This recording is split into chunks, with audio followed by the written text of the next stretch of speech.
Welcome. তো কেমন আছো তোমরা? রাফি গল্পর সিজন 3 পার্ট 10 নিয়ে আইসা পড়ছি। তো বেশি কথা না কয়ে ভিডিও শুরু করা যাক। কিন্তু ঋতু এরপর যা বললো তা শোনার জন্য রাফির একটু তফরই ছিল না। তারপর ঋতু বলল, আমি তাকে এক মিথ্যা অপবাদে সকলের সামনে অপরাধী করছি, তাই আজ আমাকে এত বড় পাপের শাস্তি পেতে হচ্ছে। রাফি বলল, কেন, কি অপবাদ দিয়েছিলেন? ঋতু বলল, সে আমাকে ভালোবাসলেও আমি তাকে দুই চোখে দেখতে পারতাম না। তখন আমি মিথ্যা ভালোবাসার পরীক্ষা দিতে গিয়ে আমি তার সাথে খারাপ সম্পর্কে জড়িয়ে পড়ি, আর আমি তার সাথে শারীরিক সম্পর্ক করতে থাকি একটা সময়। আর সে তখন এটা জানতে পারে আমি তাকে আমাকে ধর্ষণ করার চেষ্টায় মিথ্যা অপবাদ দেই, যার জন্য তার 8 বছর জেল হয়।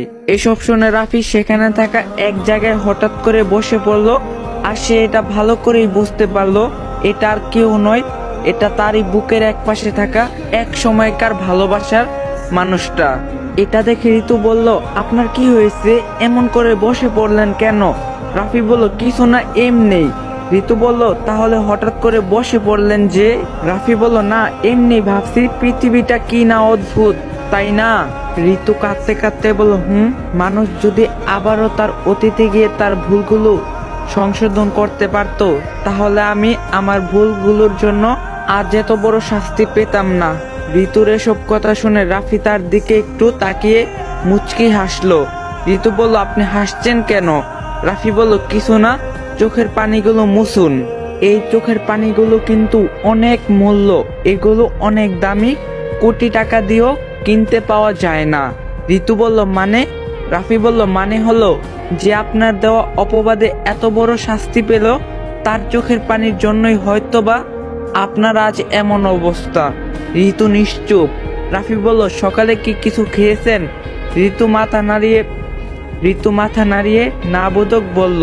এটা দেখে রাফি বলল, আচ্ছা, আপনি আমার সাথে আসুন, খাওয়া শেষ হলে আপনাকে এক জায়গায় নিয়ে যাব।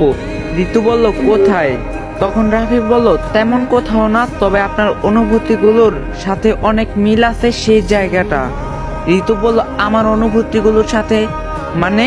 রাফি বলল, আচ্ছা, আগে চলেন, তারপরেই না হয় বুঝতে পারবেন।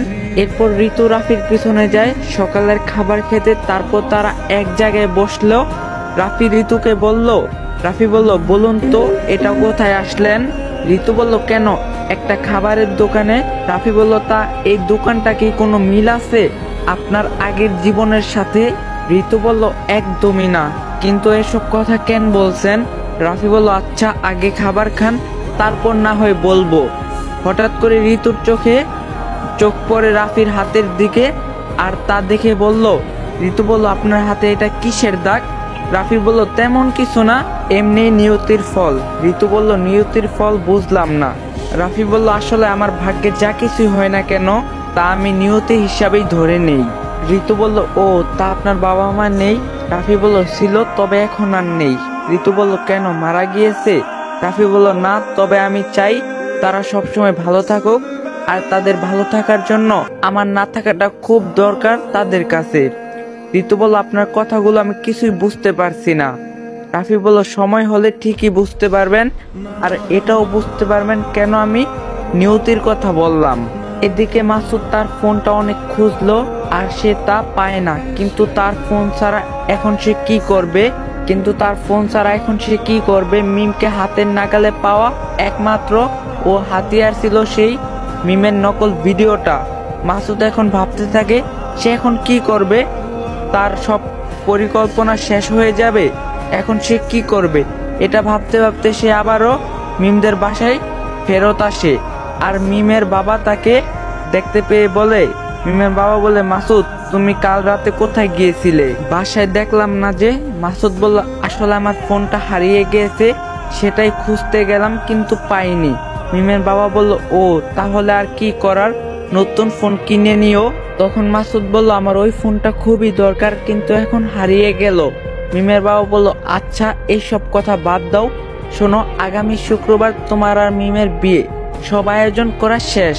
মাসুদ বলল, বিয়ে মানে? মিমের বাবা বলল, কেন, তোমার আর মিমের বিয়ে কেন, কোনো সমস্যা আছে? তখন মাসুদ ভাবতে থাকে, এখন যদি সে মিমকে বিয়ে না করে তাহলে হয়তোবা তার জন্য আর কিছুই করার থাকবে না, কারণ মিম যদি আবারও রাফির কাছে চলে যায় তাহলে মিমের বাবার সব সম্পত্তি আর পাওয়া হবে না। তাই সে তখন বলে, মাসুদ বলল, হ্যাঁ বিয়ে তো করবই, কোনো সমস্যা নেই, আপনি যা বলবেন তাই হবে। মিমের বাবা বলল, বিয়ে না করে আর কোথাও যাবে না। আর শোনো, মিমের সাথে বিয়ে হওয়ার পর কিন্তু আমার সকল কাজ তোমারই করতে হবে, যতই হোক তুমি কিন্তু আমার ছেলের মতোই। তখন মাসুদ বুঝতে পারে সে একেবারে ঠিকই সিদ্ধান্ত নিয়েছে, কারণ সে তো মিমদের সব সম্পত্তি চায়। আগে ভেবেছিলাম মিমকে ব্ল্যাকমেল করে তার বাবার থেকে সব কিছু লিখে নিব, কিন্তু এখন তাকে অন্য উপায়ে হাঁটতে হচ্ছে।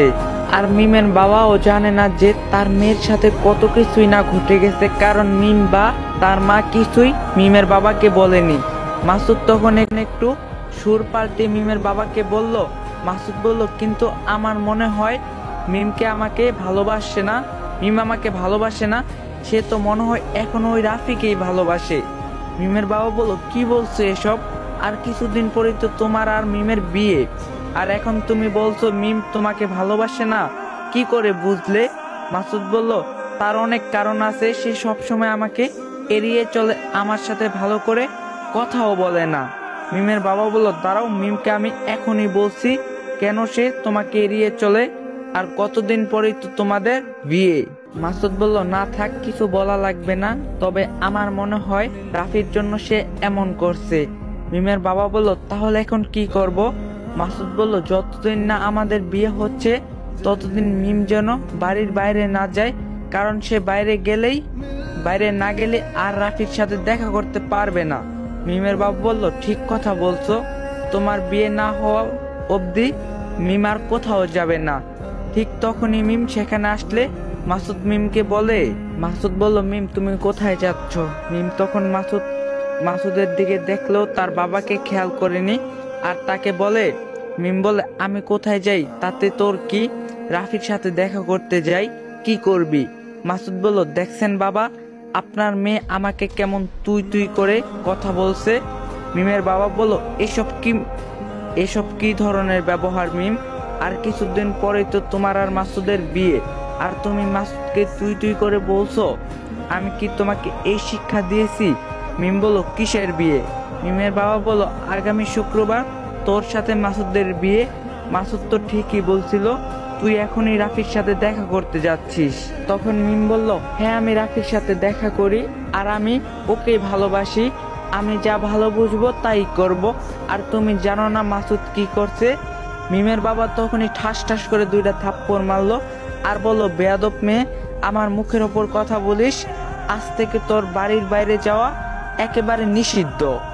মিম তার বাবার হাতের থাপ্পড় খেয়ে নিস্তব্ধ হয়ে গেল, কারণ তার বাবা কখনো তার গায়ে হাত তোলেনি, হাত তোলা তো দূরের কথা, কখনো রাগ করে কথাও বলে না। মাসুদ বলল, বাবা থাক না, আমাদের বিয়ে হলেই দেখবেন সবকিছু ঠিক হয়ে গেছে, আপনি এসব কিছু নিয়ে চিন্তা করবেন না।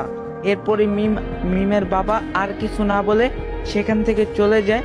আর মাসুদ বলল, কি হলো? খুব তো বড় বড় কথা বলছিলে, এখন কি হলো? মিম নিশ্চুপ।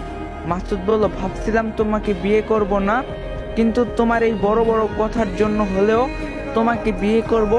এখন ঘরের ভিতর যাও, তোমার বাবা কি বলল শুনতে পাওনি? মিম কিছু না বলে কাঁদতে কাঁদতে তার রুমে চলে গেল। আর মাসুদ ভাবতে লাগলো তার বুদ্ধি সত্যি কাজে লাগছে। আগে শুধু মিমের সাথে বিয়ে হলে পরে মিমের ব্যবস্থা করব। অন্যদিকে রোদেলা হৃদয়ের বাবা মার সাথে রংপুর পরের দিন আসলো। রোদেলা এত সময় নিশ্চিত হয়ে যায় যে তার স্বামীর কোনো ভাই আছে বা ছিল, কিন্তু এসব তার না জানলেও চলবে। কিন্তু তার মন মানাচ্ছে না কেন, সবাই তার থেকে এটা লুকাচ্ছে। হৃদয় বলল, কি এত মনোযোগ দিয়ে ভাবছো? রোদেলা বলল, কিছু না, ভাবছিলাম তোমাদের এই জায়গাটা কতই না সুন্দর। হৃদয় বলল, তা তোমার এমন মনমরা কেন লাগছে? বাইরে ঘুরতে যাবে? রোদেলা বলল, তারপর রোদেলা বাইরে গেলে সেখানে সবকিছু দেখতে থাকে। তখনই কেউ তাদের দেখে বলল, রোদেলা দেখতে পেল যে একজন লোক তাদেরকে ডাকছে। তখন হৃদয় বলে উঠল, শফিক চাচা কেমন আছেন আপনি? কতদিন পর আপনার সাথে দেখা হলো। শফিক চাচা বলল, হ্যাঁ অনেকদিন পর তোমার সাথে দেখা হলো, তা তুমি কেমন আছো? হৃদয় বলল, ভালো আছি, আপনি কেমন আছেন? শফিক চাচা বলল, আমি অনেক ভালো আছি, তা তোমার সাথে কে চিনতে পারলাম না তো? হৃদয় বলল, আসলে ও আমার স্ত্রী রোদেলা। শফিক চাচা বলল, ও তুমি তাহলে রোদেলা, ওর নাম শুনছি কিন্তু আজ দেখলাম। হৃদয় বলল, আসলে ও প্রথম দিন এখানে আসলো। শফিক চাচা বলল, তার দেশে কবে ফিরলি? হৃদয় বলল, 3 দিনের মতো হবে। শফিক বলল, ভালো, তা তোমার বাবা মার সাথে এখন আর তেমন দেখা হয় না, তা রাফি কি এখন তোমাদের সাথেই থাকে? রাফির কথা শুনে হৃদয় একটু অবাক হলো, আর এই কথা শুনে রোদেলাও। হৃদয় কিছু বলার আগেই শফিক চাচা আবারও বলল। শফিক চাচা বলল, তোমার বাবা মা তো মাঝখানে হজে গিয়েছিল, আর কয়দিন আগে আসলো, তাই বলতে পারিনি, তা আজ তোমাকে দেখে আবার তার কথা মনে পড়লো। 4-5 মাস আগে এসেছিল এখানে, প্রথমে ওকে দেখে চিনতে পারিনি ঠিকই, কিন্তু অনেক সময় ধরে দেখার পর ওর সাথে কথা বলে দেখলাম ওই রাফি ছিল। হৃদয় বলল, চাচা আপনি এসব কি বলছেন? আর কে রাফি?